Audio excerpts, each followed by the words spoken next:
Three, two, one, action. Here we are, episode 3 of Whisky Unscripted, season 3. And I am joined by my erstwhile co-host, it's Gordon Dundas. Or Dallas, if you look at my name, but yes. Yes. Can we just say, I'm not very good at lying, we've had a terrible mix-up. We have had a terrible mix-up, but we're here, we're live, which is good. How are you, sir? Well, I don't think there's many programmes that sort of record themselves without recording, but let's just put it down to experience. But it was good having a chat with you. It was good to have a chat. Good to have a chat. We weren't recording, but we found it just in time. Very well, Gordon. Very well. Lots of stuff been happening in the last week or two with all these awards. It was Golden Globes. Golden Globes, week. Oscars coming up. And the Icons and World Whisky Awards, Icons of Whisky, World Whisky Awards, absolutely. There's been lots happening. Would you mind taking us through the World Whisky and Icons Awards? Yeah, the World Whiskies Awards, firstly, I think we'd like to congratulate Tamdhu for winning a single cask. Ian Whitecross, well done, sir. Oh, well done, Ian. Single cask with his selection has won its category, which is great. And... a European oak example of Tamdhu, absolutely fabulous. So well done, Ian. And that's great because you should say that's lightning striking twice. I mean, Sandy had to choose his one, which won the world single cask, and Ian's got to choose his one, which has got to be the. I'm sure they're taking up from a range, so they've got to pick the right one from the right age, the right colour, the right flavour. I mean, that's exactly. And that's what's great, it means that, Ian he selected a European oak cask, Sandy selected an American oak sherry cask, obviously Tamdhu only uses Oloroso casks, both those oak types. Very different. Sandy's was lighter, more vanillas and sort of creamier fruits. Ian's is much more that, it's a phrase I use a little bit, that sort of sherry bomb style, that much more big, rich, flavors from the European oak, dark as Coca-Cola. I mean, that sort of darkness. So absolutely fabulous, and it's a cracker of a whiskey. That's brilliant. And just a quick word, Gordon, since it is Whisky Unscripted, on the whiskey single cask, does it always mean it's better than casks that have been married together and put into a core range?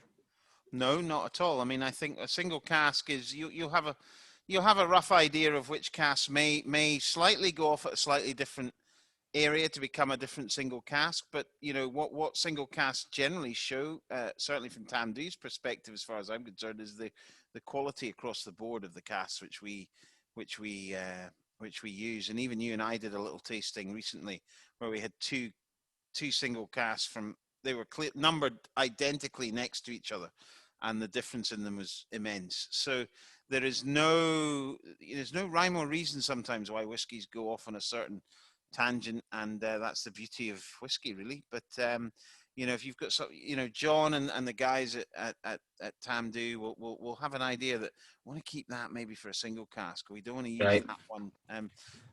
But then again, of course, there's other casks which won't probably be good enough for single casks, which can be used it can be used to better blend together. So yeah. Oh, that's great. It just gives me, I can almost taste the air up at Tamdhu. I'd love to get up to Speyside, and if you're watching or listening to this show, you would not go far wrong getting up to Speyside during the festival or at any time. No, absolutely. Take in that lovely area. So Gordon, who else won the Icons of Whisky Award?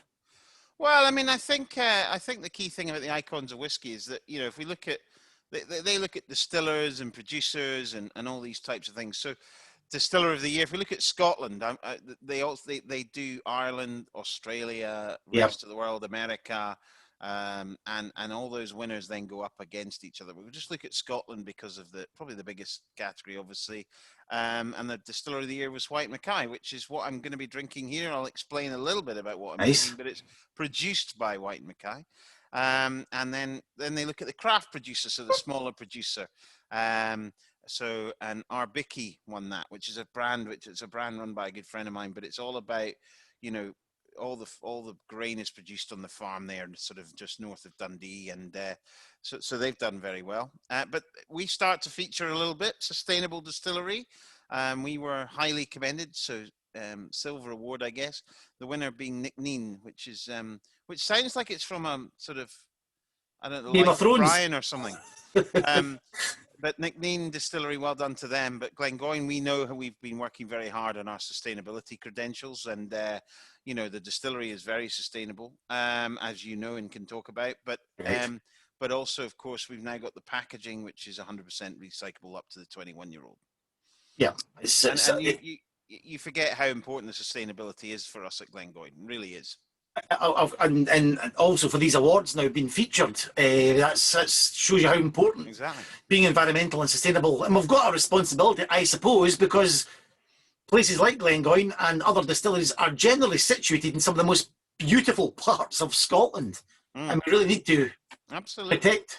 And it needs to be much, much more at the forefront. I mean, it is getting there, but it needs to be almost the first thing we now address as an industry is this. So and tariffs in the US. Yeah, which yeah.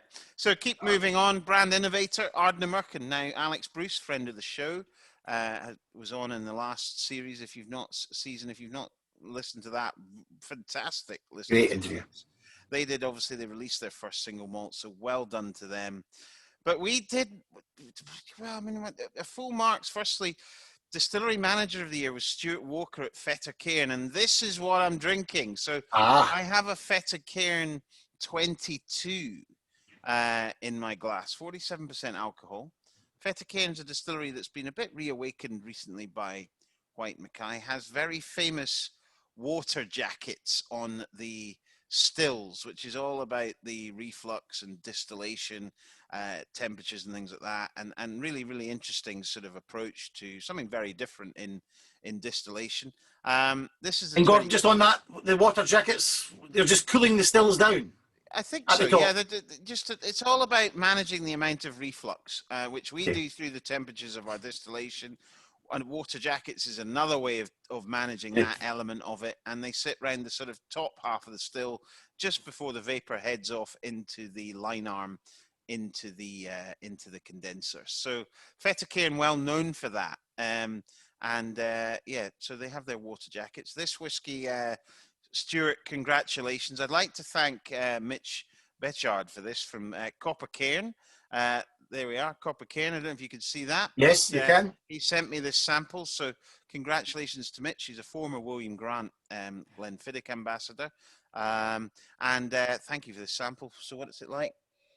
Very fruity. Lots of mangoes, tropical fruits. Let's have a little taste, see what these jackets are doing.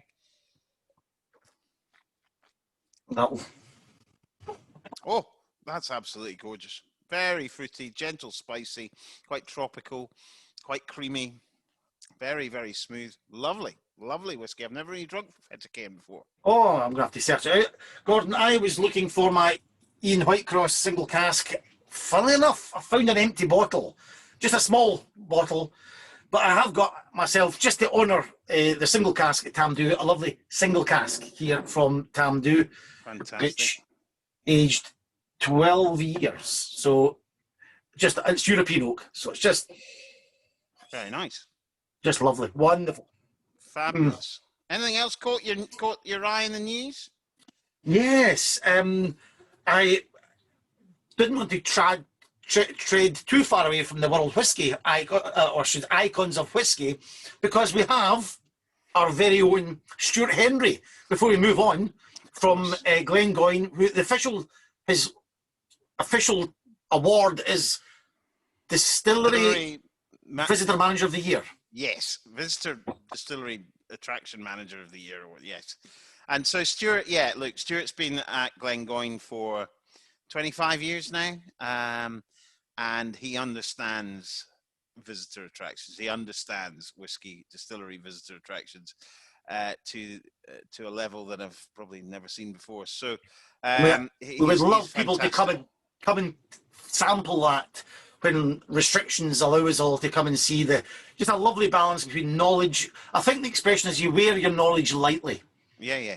That's a great way. I'd say that sums up Stuart very well. Loads of knowledge, but you wear it lightly with a little bit of a wink and a bit of a flat. People are on holiday when they come to visit, so that's that attitude as well. A lovely balance. That's what I'm saying. So that's what I noticed. Fully deserved. So Stuart will go up against the winner and the equivalent winner in Australia, America, rest of the world, which I think includes Canada, places like that, and Ireland. So so hopefully brings it home, brings the big one home. We'll keep you posted. And another friend of the show won something, Gordon. Our friend Stuart from Tomatin. Scott,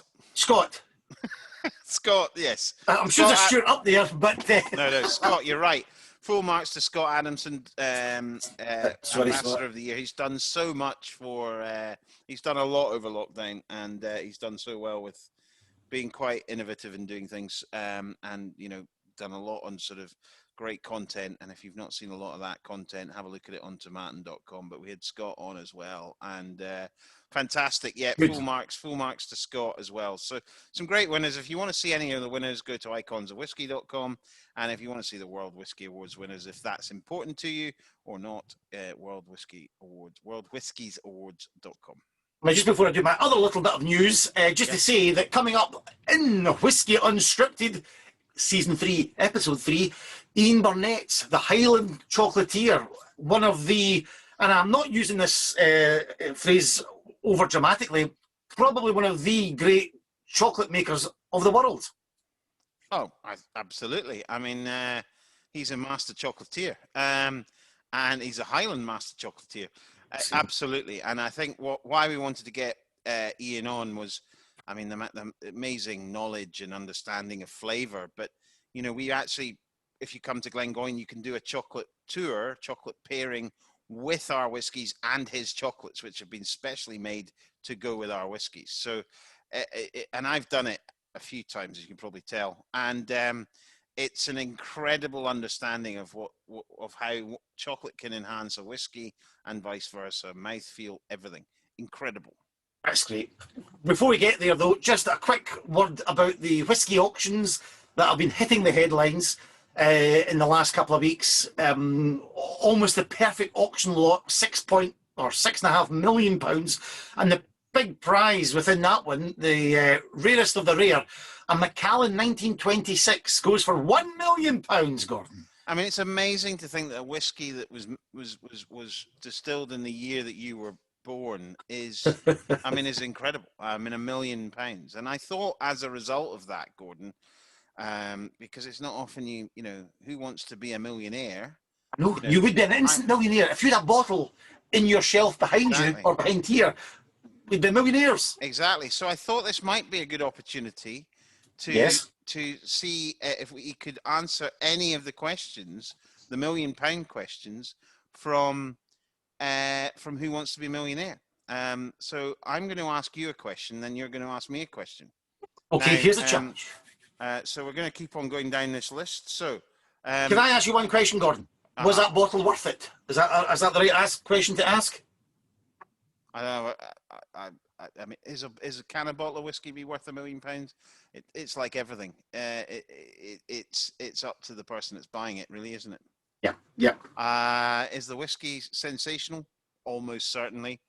The presentation is quite low key. I mean, you're not paying a lot for anything else. It's one of the oldest whiskies in the world. So we know that whiskey is a commodity now. Whiskey is an investment. You can make some money out of buying whiskies. So there'll be less of those bottles than there is diamonds or gold or anything else in the world. There's not many things that are so rare.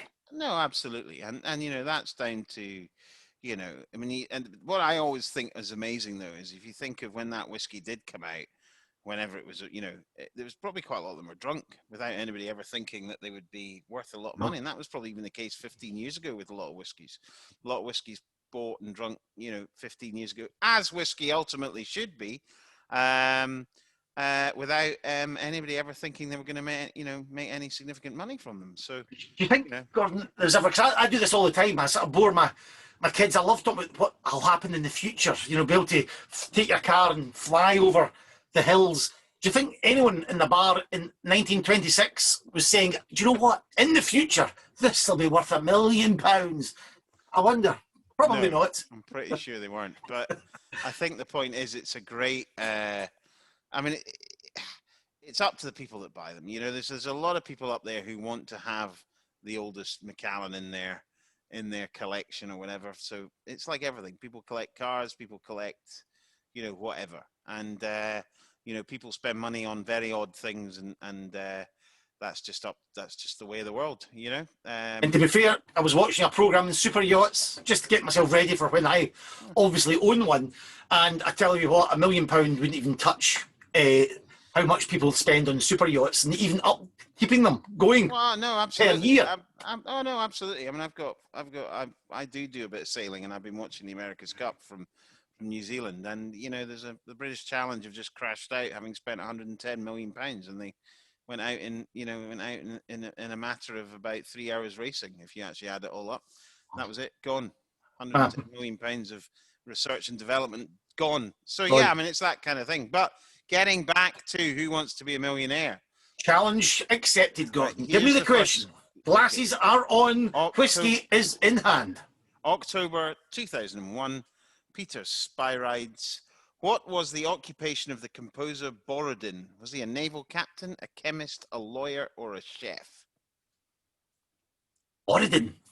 We'll get 5 seconds. I would say a composer. Ooh, I'd go for lawyer. No, he was a chemist. So unfortunately, no. Next one. That's not my £1 million question.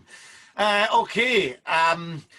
You mentioned about the America's Cup. Let's go to this £1 million question from April 2004. Pat Gibson had the privilege of facing this one. Gordon Dundas. Which of these is not one of the American Triple Crown horse races? The Arlington Million, Belmont Stakes, the Kentucky Derby, or the Preakness Stakes? I've only heard of 2 of them. I've never heard of the Preakness Stakes, so I'm going to go for that. Would you stack £1 million on it? No. Good, because you're wrong. It's the Arlington Million. So we're both on donuts at the moment. This challenge is slipping fast from both of our grasps. Next. Who was the first man to travel into space twice? Ooh. Vladimir Titov, Michael Collins, Gus Grissom, or Yuri Gagarin? I don't think it was Gagarin. Could it be the American Michael Collins? And then Titov and Grissom, I don't know, so I'm going to go for Grissom. You were right. You're yes, £1 million. It's 1-0. Gordon, you've got this to sort of draw level.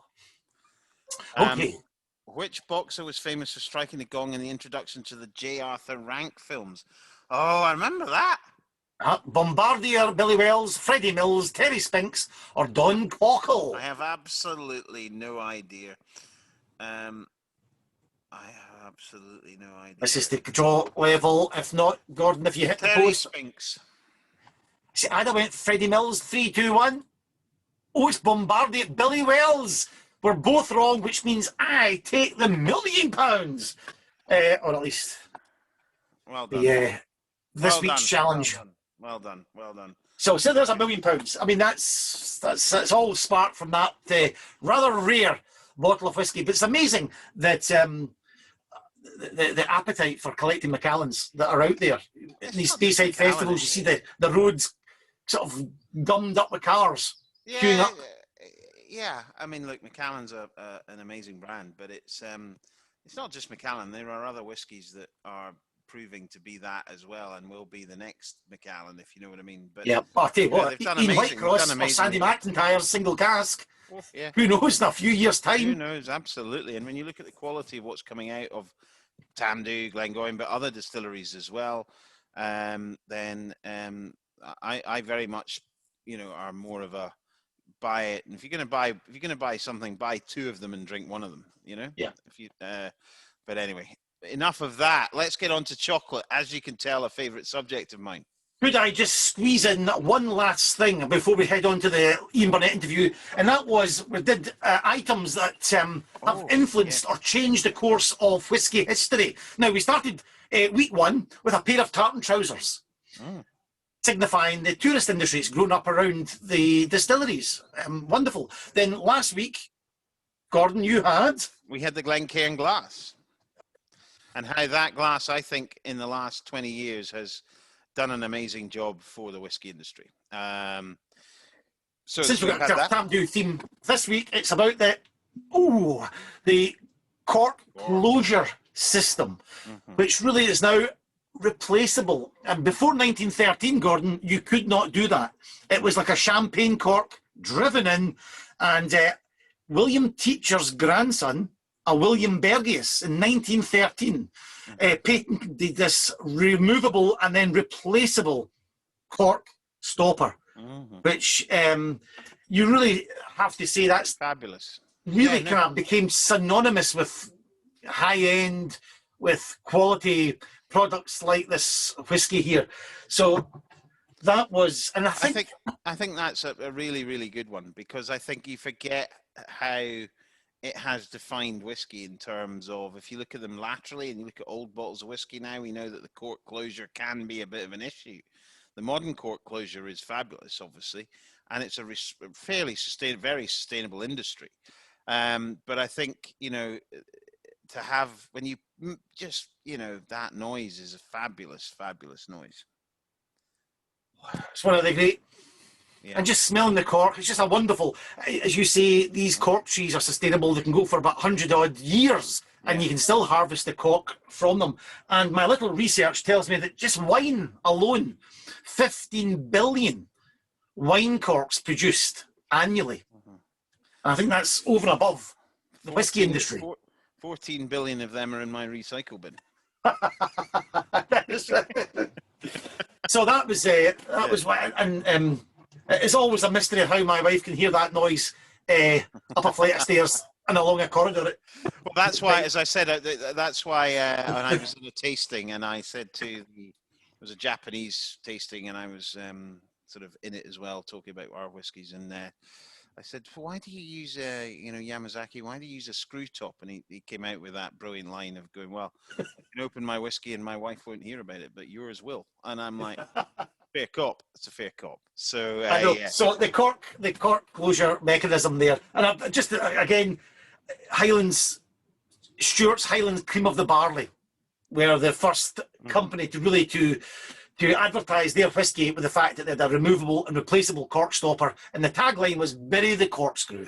And I believe that was from about 1924, but that date is up for some fabulous evaluation. So that's the corkscrew. Gordon, we'll move on to the wonderful interview we conducted with Iain Burnett yesterday, the Highland Chocolatier. Just a word about food pairing and whiskey, because I know you've done a lot of them.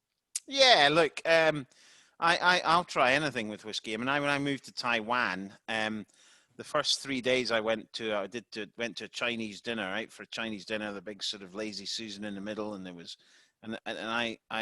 a great Peking duck with a particular sherry cask whiskey was just fabulous.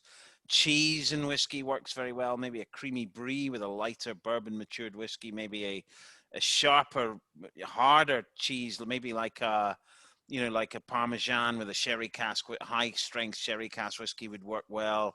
Then you have other things that we've looked into. Oysters and scallops and seafood with whiskey works very well. But there's loads of different types of oysters that you have, creamy ones, and all this can feed into that narrative of there's some real subtle flavors in whiskey, and certain foods can lift that out, and that happens with chocolate, which is what Iain will talk about. I mean, it's incredible the detail he goes into. I love the fact he talks about one field of cows that he gets his cream from. I mean, that's just Yeah, there's a lot of synergy between single malt whiskey and Iain Burnett's chocolate absolutely making as well. So, and please, if you're listening to this or watching it, hang on to the last question that Gordon Dundas asks Iain Burnett. I was having a look at the edit, putting it together. I nearly fell off the seat when where he mentions a great question, Gordon. Just what was needed at the end of the interview. Absolutely.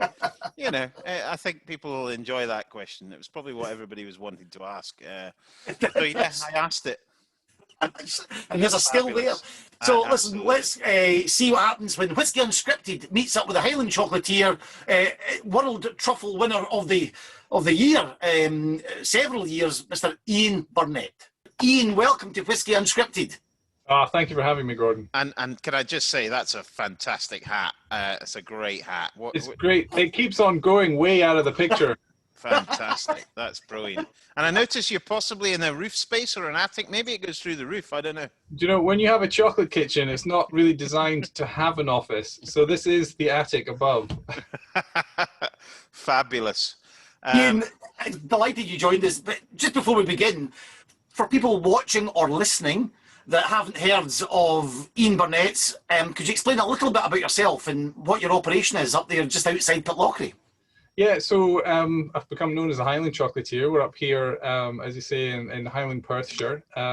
Really a ganache specialist. So I make the velvet truffles for Michelin chefs and hoteliers, and mostly in the UK. We do a wee bit of export as well. And for I create pairings. Obviously, what I've been doing for best part of 15 years now is creating, because you're in Scotland, right? So people come to you and say, "Oh, you make me a whiskey truffle," and you have to explain, you wouldn't pour chocolate in the top of your 500-pound bottle of malt whiskey, and it's the same with the chocolate. If you have gourmet chocolate, all these nuances, you're not going to do the same with the chocolate. So I started creating pairings.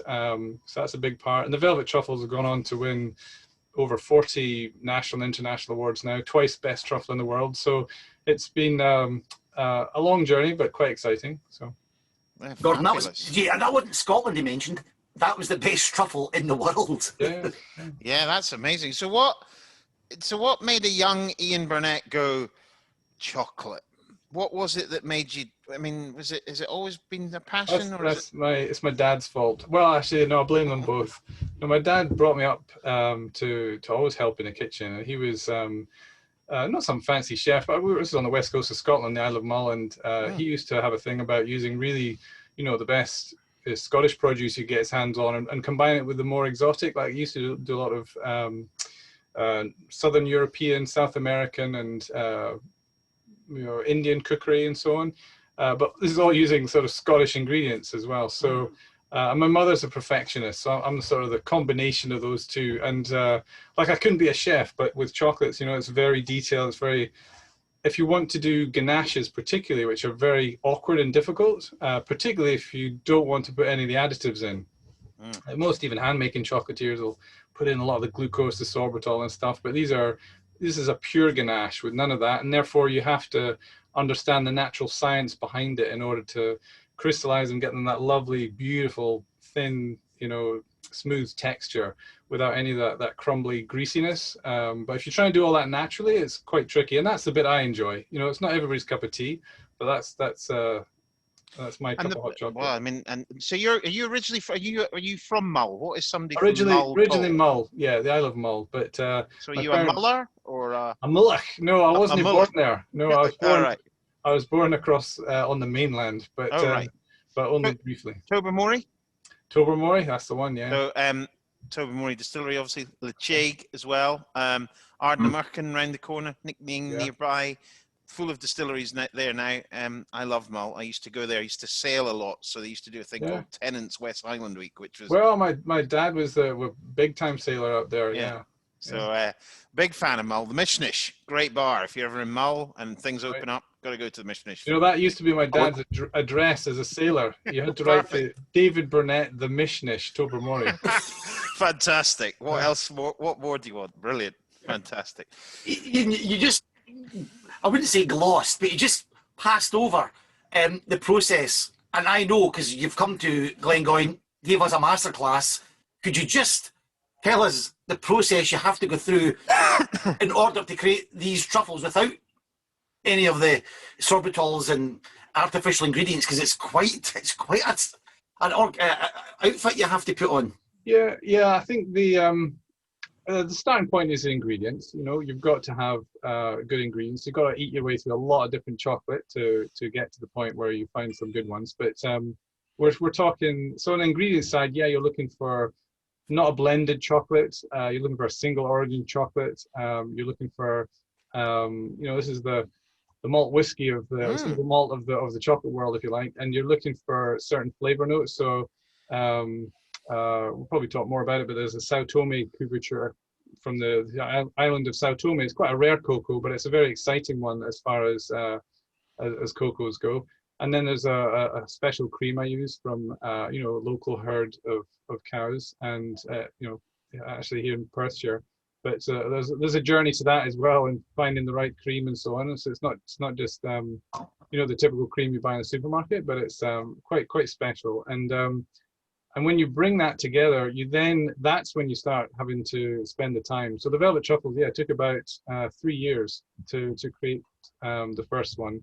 And that in terms of time is obviously a big investment. And then even now it takes us about, it depends, 2 to 3 days to make the truffles. You know, so it's a very, you can make a truffle at home in like an hour. You know, you mix up some chocolate and some cream or whatever, but to actually get that natural crystallization, that texture that's sort of a Michelin chef kind of level, you need to spend the time on it. And even for us, it doesn't always work. You know, it's very labor intensive, but and sometimes things don't always work out. So there's a lot of sort of micro development of you know, each batch. You know, it's about a half a dozen different checks we do on every single chocolate at different stages. So there's a lot of babysitting, if you like, the process, and making sure it's just so. And of course, if they're not good enough, then we have to eat them ourselves. So I guess you've come up with a few things that you think might be good, but they just don't work. And you sort of go, this should work, but it doesn't. A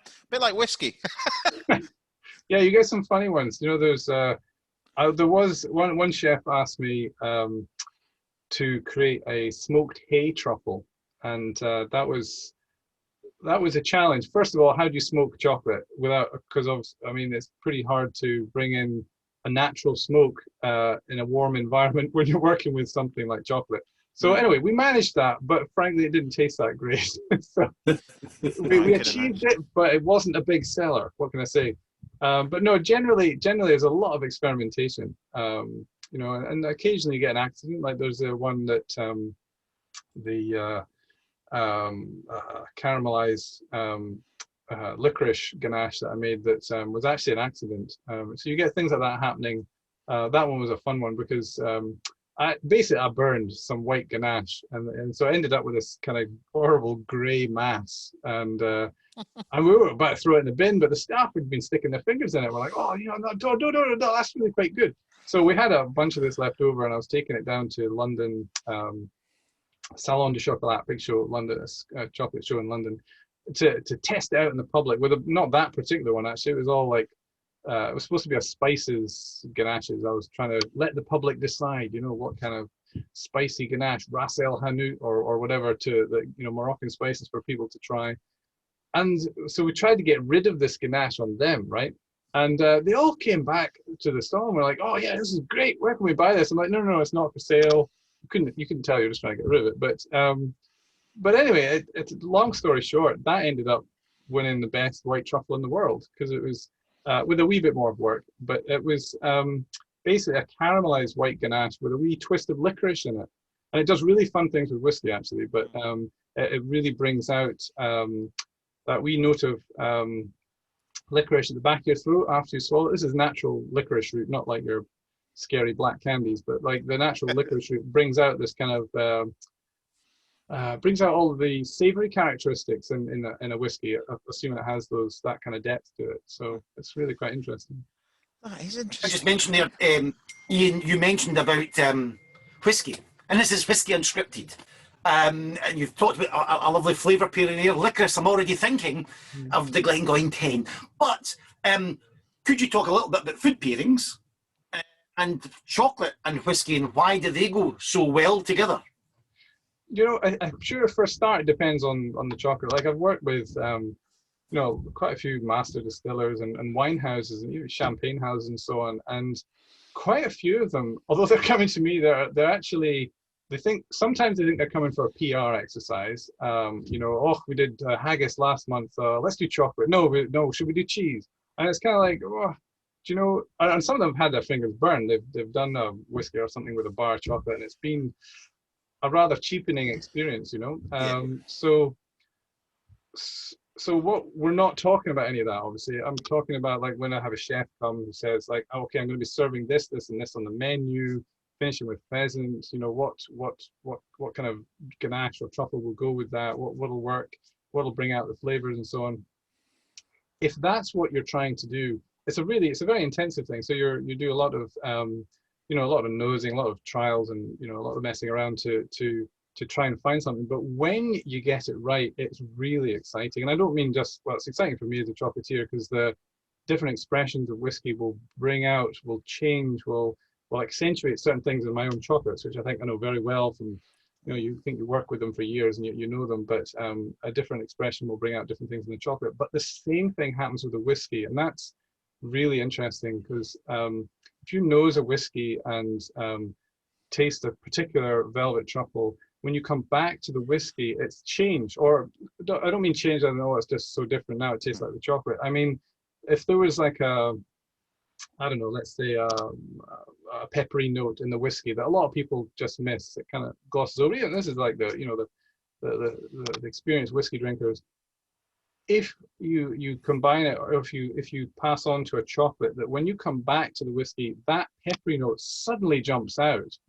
It's really amazing. And you can even try that same whiskey with another chocolate, and suddenly the fruity notes of that whiskey come out. So that's when it gets really exciting, because you know, people are like, oh, I've always wanted to tell people about that characteristic, but they often just can't notice it. They don't taste it. Yeah. That's really exciting. But that only happens if you're really honest, because you know, you'll have people that say, oh yes, I can taste patchouli sticks with a little bit of sandalwood in the background, and you're like, no, you can't. Whereas, so when you're doing these pairings, honesty is really important. You've got to actually say, actually, do you know, I like the chocolate, I like the whiskey, but really nothing happens there. Likewise, not all chocolate will work. I think I feel very fortunate with it, particularly with the Sao Tome couverture. Sao Tome couverture has a lot of notes, like candied fruit notes, as well as spicy notes, like warm spice notes. And then even after you've swallowed, it has a sort of a woody, oaky kind of note. And it's not because of whiskey, but I also use a very unusual milk chocolate where the lactose in the milk solids are actually slightly caramelized. So it's not caramel flavored, it's actually slightly caramel noted milk chocolate. Anyway, I've just mentioned a whole bunch of characteristics that you frequently find in Scotch whiskies. And it's by playing on those a lot, as well as the ingredients you put with the ganaches, but by working with that Sao Tome couverture, that milk chocolate couverture, really exciting things happen, particularly with, you know, so several of Glengoyne's work really well with the I've almost described some of the, you know, signature pieces there, but you've got a lot of the signatures in the Glengoyne range, for example, fit really beautifully with the Sao Tome, which in its pure form, you know, before you've done, you know, touched it. So anyway, that's I've gone on a bit there, but I was just trying to describe that it doesn't always work. But if you spend the time and you do it well, and you can come up with those right combinations, sometimes supporting, sometimes complementary flavors, it really is fun. And not just for the hardened whiskey drinkers, but sometimes for people that don't really like whiskey, you know, but they'll be able to appreciate it and access it through just tasting. Sometimes I've had people, you know, whether they're pregnant or whether they're teetotal, who will actually, you know, taste the chocolate, knows the whiskey, and they're learning all about it and appreciating it, even if they're not, forgive me, going to drink it, but they'll actually, you know, really learn more about it. It's a bit like it's like a door for a wider audience. I mean, I've done a lot of food pairings with whiskey, and I've done, I've worked for different brands, and I've done, for example, we did an oyster event with a particular whiskey I used to work with, where we had 3 different oysters, and we asked everybody to pick their favorite oyster that went with this particular whiskey. And you think an oyster's an oyster, but the difference is huge in terms of where they come from and all that sort of thing. Cheese. We've done, I once lived in Taiwan, and I went out to Taiwan day 3. There was a Peking duck dinner, which we had with whiskey. We had with a sherry cask whiskey, which was just incredible. It was beautiful. So I'm intrigued about, we've got an interesting range at Glengoyne, for example. We do a whiskey and chocolate tour, of course, which includes your wonderful chocolates. And, we have a lighter style whiskies. We have the richer, heavier style whiskies with the sherry casks. Is there any sort of basic rules that you go, well, that's going to work with that because of that? Or is it not as simple as that? That almost never works. Like, so sometimes I get, distillers saying, oh, we've got this new expression, here are the notes, tell us which the chocolates are. And okay, sometimes some notes are like the patchouli sticks and fairyland kind of notes, and sometimes they're much more detailed. But funny things happen, like I was trying to describe, when you're actually there with the nosing that particular expression and with those chocolates, sometimes you get these real surprises. Like I just mentioned that caramel and licorice one, that does really funny stuff. And some things, there's very few whiskies actually that works well with, but when it works, you would never guess. A licorice? What's with that? It sounds very strange. It's a really odd flavor sometimes, and everybody does. Although the licorice you're using is not the stick that you used to dip in the sherbet, that's what everybody thinks it is. You know what I mean? And it's that's the sort of thing. I can imagine. So you have to practice. You have to experiment. Yeah, no, and it's the same with whiskey. We're talking about a lot of new products and things that happen, and you speak to Robbie, and he shows you 10 Glengoynes that never hit the market because it just didn't work. And in theory, it should have worked, but it didn't. And it's a similar thing. The quality just wasn't good enough. Yeah, so I'm intrigued to.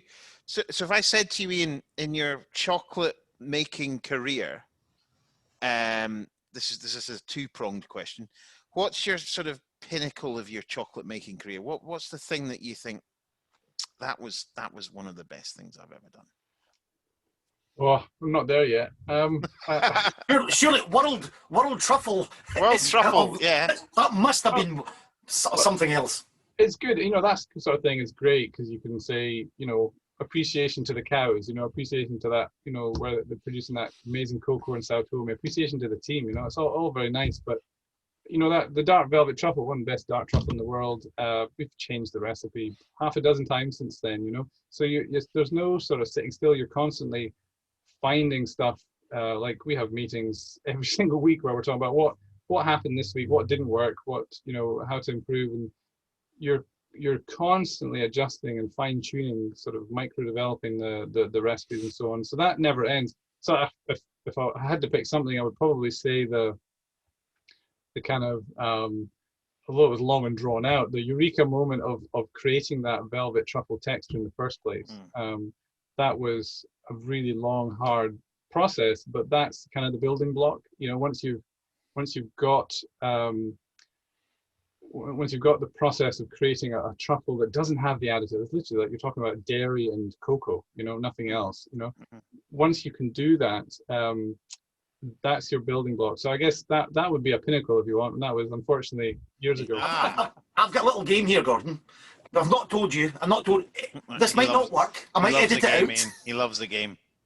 And I know it's very difficult because you've already said, Iain, distillers say this and I want that. But I wonder, because Whisky Unscripted covers all whiskies, if Gordon Bindas could maybe pick a whiskey, maybe 2 or 3 or 4 whiskies from different regions, different styles, and Iain could maybe suggest what whiskey would go, what chocolate would maybe pair. Okay, well we could do that. Okay, let's go extremes here. Okay.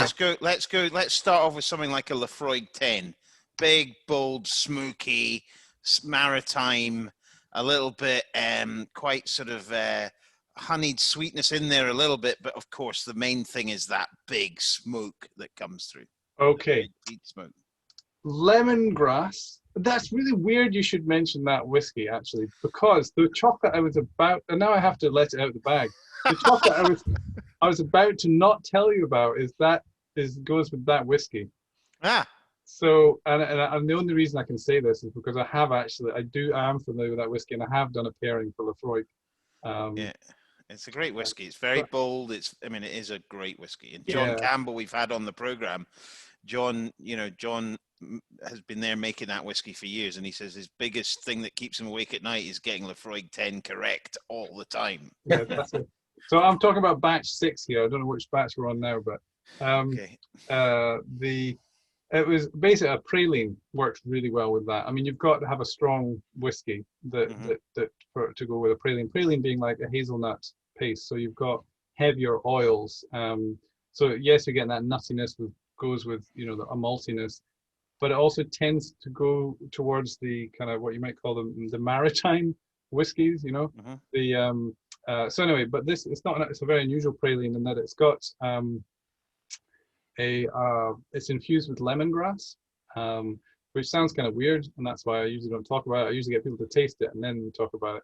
But that's an unusual one because it's not that unusual. If you kind of unravel it all, you go back and you go, wait a second, in Thai cookery with peanuts and lemongrass, been doing that for a long time. But there's a wee touch of lime in it. But the reason for these aromatic lemongrass and the wee touch of lime is because the hazelnut praline is quite heavy compared to a Ganache. But obviously with the Laphroaig, it does fancy things with the citrus notes and so on. Okay. Wow. Great. All right. Give us another one, Gordon. I know it's a tough one for Iain, but give us another one. Let's go completely the other side of the world. Let's go to a blended whiskey. Let's go to something like Hibiki. Hibiki is a Japanese blended whiskey. Ah, see. That's interesting. I've never worked with Japanese whiskies, but I really would love to. Right. Tell me something about it. Well, they use it's a combination of 3 distilleries: Yamazaki, Hakushu, and Chita, which is their grain whiskey. It has a light profile. It has that sort of very sort of light, sort of fruity. It has a hint of you mentioned sandalwood. That is a note that comes in Japanese whiskey. It is one of the finest blended whiskies, but it's delicate generally. They don't have any of it left, so they don't have any to sell anymore. But very delicate and probably I would imagine quite easily overpowered by a chocolate. So I guess something a little bit more on that delicate side. And if we were looking at a similar Scotch whiskey, something like Rosebank, one of our Rosebanks, for example, quite a delicate style whiskey. So if you've got a lighter, more delicate with those sort of subtle fruitiness flavors and those sort of gentle spices, and they also use a little bit of Mizunara oak, which just brings in a very unique profile. It's very hard to describe, but if you had a more delicate style whiskey, what would you want to pair with that? It's hard to say. Are there any vanilla or butterscotch notes in that, or is it? Yeah, a little bit. Yeah, definitely. There is a little bit of that sort of butterscotchy note. There's a little bit of that sort of in the background. It has that. It's just when you nose it, you think of Japan. I don't know what it is. It just has those sort of flavors, and it's very hard to describe. I could call up the tasting note for the particular one I was thinking about. You never really know until you do it. But no, of course. If someone was going to experiment, you'd probably go down something. I might actually call it the mild velvet truffle. It's got it brings down the amount of Sao Tome cocoa, so you don't have it. It's not as strong. It's got more of the caramel noted milk chocolate, and what that truffle normally does is that and certain whiskeys, it's been really interesting. You haven't mentioned texture, but the certain whiskeys, it brings out the texture of the whiskey, which is really interesting. So because it's such a the velvet truffle is such a it's a little bit hard to describe, because as soon as you say buttery, people think oily, but if you're using cocoa butter, it melts below body temperature, so it disappears really quickly. So you don't have a heavy creaminess, but you have a creamy texture without the fattiness, if that makes any sense. So the mild velvet truffle tends to work really well with subtle, gentle expressions, where you really want the expression to do the talking, because if you do anything too strong, it's going to overpower it and you lose those really subtle notes. So that would be my starting point. But yeah. No, absolutely, and yeah, I would agree. I mean, it's when you say buttery, what I mean is, it has that real sort of, it sort of glides across the tongue. It's a little bit sort of velvety almost, you know. It's a beautiful, beautiful whiskey, but it is renowned for its sort of subtlety and its delicate flavors would be things that you would say, whereas obviously something like Laphroaig is a bit different, obviously. And then, well, let's look at one of ours, and I know you've worked with us, and so let's go for a classic Glengoyne 21 sherry casks. You know, first fill European oak, so we're talking you know, a lot more of those sort of from the oak, the tannic, dry sort of raisins and dark chocolate would be a sort of overriding note. But I mean, I'm intrigued to you've created something for this whiskey, so I'm intrigued how you came about that. For those watching on YouTube, I'll just put the 21 up there to give you an idea of the richness of that whiskey. Ian, take it away. No, that's an easy one, that one, believe it or not. But I guess maybe because I've spent some time with the 21-year-old. But once had that bottle inside a giant egg, if you remember, as well. Yes. Yeah. Yes. So it just, that's, I mentioned earlier that you know, there's certain notes in the Glengoyne that work really well with the Sao Tome cocoa. That one, perhaps best of all, you know, because it's got quite a depth to it, basically. There's a lot of richness, a lot of depth, and so when you're talking about a couverture, now it wouldn't work with just any dark chocolate, but when you're talking about a couverture dark chocolate that's high in cocoa and very intense, but not bitter. So you've got cocoa beans which have been really well looked after, so they're actually kind of sweet. Anyway, I'll go on about that. But the dark Sao Tome couverture moves on beyond the intenseness to a kind of sweetness because of those fruity notes. It goes through those spices you've got, and that's partly there's I'm not sure if I think we've always, you know, with you, we've always talked about the Dark Velvet Truffle because it's all about the complexity and without being overpowering, but we also paired that with the raspberry and black pepper one I mentioned briefly earlier, because as soon as you replace the cream with fruit, so this is not flavored with raspberry, this is actually crushed raspberries with a wee bit of infusion of black pepper. You're obviously talking a lot more about the fruitiness, and you're bringing out the peppery notes. It's not so subtle anymore. It's a bit more subtle with the dark velvet, but the raspberry and black pepper is really interesting with that expression as well. It's wonderful. And can I ask both of you, for those listening or watching, chocolate first then whiskey, or whiskey first then chocolate? Oh, no. Now, go on, Gordon, you first. Well, I would say, and you probably completely disagree with me, but I would say how I would do it is I would take a little bit of whiskey first because of the alcohol, get your mouth used to the alcohol, assuming you've not had 10 whiskeys before that, if you know what I mean. So that's what I would do. And then what I would probably tend to do would be to take a little bit of the chocolate in your mouth and then potentially a little bit of whiskey after that. But Ian, you may completely disagree with that. No, I don't think there's a wrong way. You know, it's like mixers with whiskey. You know, if it works for you, but but also you have different experiences. It's not like whether there's a better or a worse way. Even I tend to find, because I do a lot with my nose, so I tend to nose the whiskey, taste the chocolate because it's not as strong yet, and then because you go back and forth. It's not like it's not just really linear, but. Then I taste the chocolate, and then once I've actually swallowed the chocolate, so once the chocolate is in theory gone from the palate, but actually it's still in the background, obviously, then come back and nose the whiskey before I've even, you even drink it. So that path for me allows me to notice all the subtle things in the aromas and so on, and the changes, because really what I'm interested, maybe it's just me, but I personally find the change in what my nose picks up the most interesting part.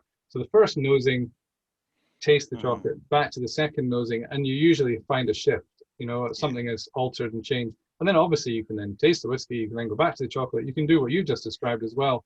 But I like to catch those subtle notes first. There's definitely one way not to do it, which is to hoof the whole chocolate in a one and all the whiskey in a one. That's not the way to do it. No, that's called a hot chocolate, that one.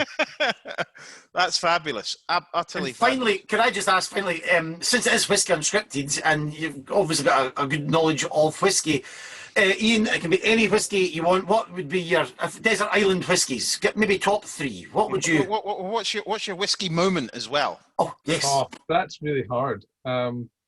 Because I wouldn't be choosing them because of the whiskies. I'd be choosing them because of the experience. That's fine. That's exactly what we want. They don't have to all be ours either, as well. Of course. I have to reach back as well. No, I really have enjoyed the 21 actually. I mean, it's good you brought that one up. Because it's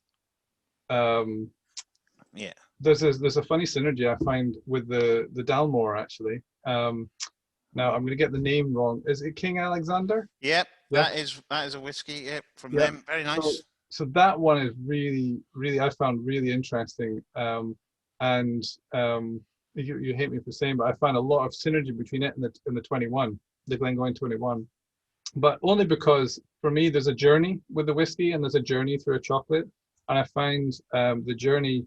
The same reason I get excited about the 21-year-old and the Glengoyne 21 and the Dark Velvet I have the same experience with the King Alexander that has that journey that I found really, really interesting. I think there's I always used to, and this is where I turned a corner a few years ago, saying, blended ones, they tend not to have enough interesting points in them for a really exciting experience. But I'm trying to remember. It was an Adelphi blend. Is it called the Adelphi blend, or is there? Yeah, I think there. Yeah. And I only mention it because it's a blend, and I found it. Wow, it's really still got depth to it. So I thought that one was interesting as well. I think it's probably what you would call a more high quality blend in terms of the amount of malt and things like that. Love everything Adelphi do. I think they do some really good stuff, and obviously owners of Ardnamurchan just round the corner from. Yeah. So I found that one interesting too. But I mean, I probably can't remember the names of all the ones that I've had moments where I've been like, wow, that's really quite exciting, Yeah. And are you a whiskey drinker? I mean, if you were in an area where you were nowhere near any chocolate, would you drink a whiskey? I think if there was a whiskey appreciation society, I'd be in it. But I don't drink it. I never have. It's funny that, because I actually, when I was young, I used to hate whiskey. I used to think, oh, yuck, So the whole process for me in the last 15 years has been a real learning, educational experience for me, because, I mean, I was just talking earlier about how I think for a lot of people, the whole chocolate pairing thing can be a window, if it's done in a way that accentuates certain notes in the whiskeys, because you learn about the whiskey through the chocolate. And that's obviously the journey I've had to the nth degree after doing, I don't know, like 300 different pairings with whiskies alone, and that has given me a real appreciation. But I don't drink it. My final question that I'm really wanted to ask is: do you ever sit at home and eat a Yorkie? That's flakes. It's Cadbury's flakes. Yeah. Right. Yeah. Yorkie, I have, but not for a long time. Yeah, but I just mean, do you ever sit at home and just go, I need to have a bit of dairy milk? On their own, it's fine, right? Right. But there's this scary thing happens, and it's only once you've learned, you can't go back. Because I grew up with Cadbury's, so I'll have that kind of, those kind of chocolates, and because it brings back those memories. Yeah. But there is a burning sensation at the back of your mouth that you end up with, and that's the reason quick, another piece, until the whole bar's gone, then you feel terrible. Yeah, but that doesn't happen with couverture chocolate, So you can't compare one with the other. I mean, it's like apples and pears, but that's why I think I'll go for it, because it's fun, and it's not like you can't really compare one with the other. You can't. Yeah. No. So you can totally enjoy. I don't know if we're not allowed to mention all these names online, but a bar of dairy milk or whatever, you can enjoy that. Yeah, but it's such a different experience from a couverture chocolate. Of course, you're looking for all those notes and expressions. But yeah, I just wanted to see if I'm not elitist about it at all. You can totally enjoy it. Brilliant. Iain, for those listening right now, how can they enjoy your chocolates? Do you know, I would say the best way is with these tasting flights that we launched. I mean, everyone's thinking about the pandemic and lockdown and so on, but that's been really quite exciting for people. We used to have, people come and we would take them through a flight of, just like with a flight of whiskey, the flight of chocolates, and they get to, they're all award-winning chocolates, but people would just, if you get a box of them, it's like yum, yum, yum, they taste great, and away you go. But you don't know why or the how or what's behind it. It's like someone coming to the distillery, isn't it? So it's the same with this chocolate tasting flights we do. So we created a version where there's a recorded an audio guide. Basically, it takes about 40 minutes, and it takes you through. You get like a flight of these 5 chocolates, and it takes you through, and you get to learn it. So you have to guess as well. So it's a bit fun. It's not just some big lecture about how to taste them. It's fun, and you can say I don't like, I do like, and and guess what they are and so on. But it's an experience, and I think that's been really uplifting for people who've been separated. People have been sending these, they'll send a box to one country, family in another country, and then they'll get together on Zoom and they'll do this flight together with the audio guide, and people have really loved that. It's been nice to see the that's had. And we've seen that in the whiskey world as well, in terms of sending out boxes and giving people great experiences. Gordon was doing one last night. So no, look, fabulous. Thank you for giving us an insight into the world of chocolate, whiskey and chocolates, flavors, all those things. Fantastic. And we'll put a link on the website and the podcast for folk to hopefully enjoy those flights. Absolutely. Great. Iain Burnett, thank you for being our guest on Whisky Unscripted. Thank you very much. Fantastic. Thank you. I would give you a drink, but technology doesn't allow me to put it down not this time, but in the future, you might be able to get a dram through the absolutely. Iain Burnett, thank you very much. Thank you. Oh, Gordon, that was, everybody wanted to know, the Yorkie. I love that last question. Well, I just thought I'd ask the question. There must be times when you're like, it's a bit like when you see all these, chefs doing everything. You go, do you ever just want beans on toast, or do you know what I mean? Yeah, I'm sure some of them do. I'm sure some of them do. Yeah. But Gordon, listen, it's been a great. It has. Episodes. Nice. We've covered the icons of whiskey, the World Whiskey Awards, and some great dram there with Tamdhu, your Fettercairn, and Iain Burnett's whiskey and chocolate chat was wonderful. Absolutely wonderful. Absolutely fabulous. Yep. And so, episode 3 done. How many episodes have we done now? We're from 31 episodes. I think this is 31 episodes. I'll just give my friend a small drink. Would you like some? How have we managed to babble on about anything pertaining to whiskey at all for 32 episodes?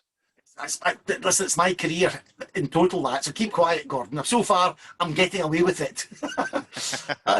And I've got no time to tell you about last week's burn suppers I was doing, delayed by a month. So great fun to those, and I've told everyone that was doing them to come in and we'll listen or watch Whisky Unscripted. So I'm hoping to get new followers. You can do burns any month of the year. Let me just say, wonderful, good fun. Fabulous. And I think we're going to have an interesting next episode where we're going to be getting the perspective of whiskey from another land far, far away. Yes. So, I was going to start singing the song, but I better not. Did you come from a land? But that's... Yeah. No, absolutely. So that is our next episode. Watch us on YouTube, listen to us on any platform, and we hope you enjoy it. Yeah, Instagram, Facebook, please, we'd love to hear from you. Gordon Dundas, all the best to you. Bye-bye. Cheers, bye-bye.